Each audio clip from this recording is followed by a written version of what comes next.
Ika-6 na kabanata.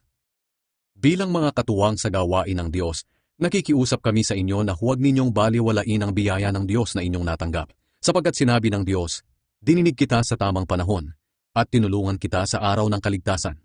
Kaya makinig kayo, ngayon na ang tamang panahon, ngayon na ang araw ng kaligtasan. Hindi kami gumagawa ng kahit ano na ikatitisod ng ibang tao, para hindi mapintasan ang paglilingkod namin sa Diyos. Sa lahat ng aming ginagawa, sinisikap naming ipakita na kami ay totoong mga lingkod ng Diyos. Tinitiis namin ang anumang hirap, pasakit at kagipitan. Nakaranas kami ng pambubugbog, pagkakakulong, at panggugulo ng mga tao. Nagsikap kami ng husto, at kung minsan ay wala pang tulog at wala ring pagkain. Pinatunayan namin sa lahat na kami ay mga tunay na lingkod ng Diyos sa pamamagitan ng aming malinis na pamumuhay, kaalaman, pagtitiyaga, kagandahang loob, sa pamamagitan ng patnubay ng banal na Espiritu sa amin, sa tapat na pag-ibig at pananalita, at sa pamamagitan ng kapangyarihan ng Diyos. Ang matuwid naming pamumuhay ang aming sandata na panlaban at pananggalang sa kaaway.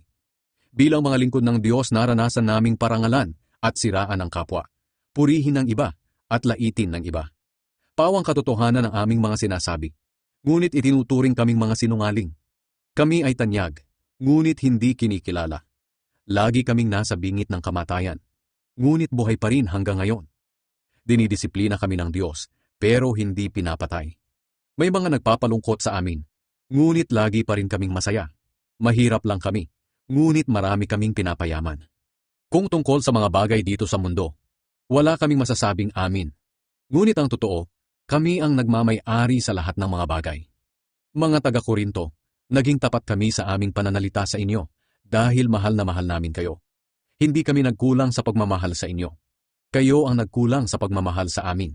Nakikiusap ako sa inyo tulad ng isang ama sa kanyang mga anak. Mahalin ninyo ako, tulad ng pagmamahal ko sa inyo. Huwag makikiisa sa mga hindi mananampalataya. Huwag kayong makiisa sa mga hindi mananampalataya, sapagkat hindi maaaring magkaisa ang kabutihan at kasamaan. Gaya ng liwanag at dilim, hindi rin sila maaaring magsama.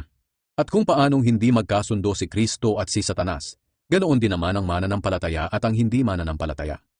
Hindi maaaring magsama ang mga Diyos-Diyosan at ang Diyos sa iisang templo. At tayo ang templo ng Diyos na buhay. Gaya ng sinabi ng Diyos, "Mananahan ako't mamumuhay sa kanilang piling.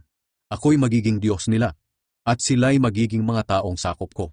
Kaya lumayo kayo at humiwalay sa kanila. Layuan ninyo ang itinuring na marumi at tatanggapin ko kayo.